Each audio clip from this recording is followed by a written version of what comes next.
Avoiding pitfalls. Mastering auxiliary verbs in negative passive voice. Hello, English learners.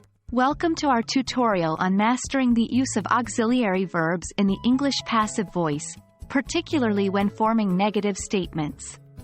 Today we are going to dive into the common mistakes and give you practical tips on how to avoid them. Before we dive into the mistakes, let's briefly review the passive voice and auxiliary verbs. The passive voice is a form of sentence where the subject undergoes the action of the verb, unlike the active voice where the subject performs the action. In English, to construct a passive voice, we use the verb to be and a past participle, verb ed. For example, the cake was eaten. An auxiliary verb, or a helping verb, is used with the main verb to help us understand more about the action. In our passive voice example, was is an auxiliary verb. To form a negative statement in the passive voice, we add not after the auxiliary verb, like, the cake was not eaten. Now, let's move to the most common mistakes that English learners make when forming negative statements in passive voice. Mistake 1. Misplacement of not. Mistake. The cake not was eaten. Correction. The cake was not eaten. In negative passive voice, not should always come right after the auxiliary verb. Mistake 2. Omission of auxiliary verb. Mistake. The cake not eaten. Correction. The cake was not eaten.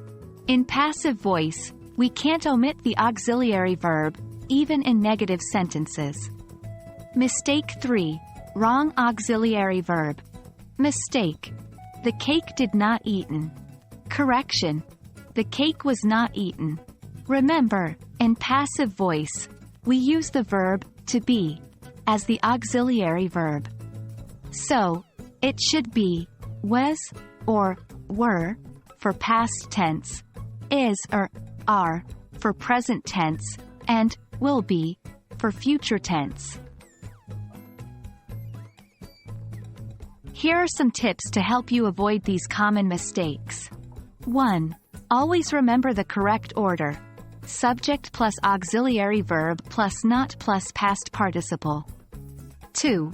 Memorize the forms of the verb to be, as they are commonly used as auxiliary verbs in passive voice.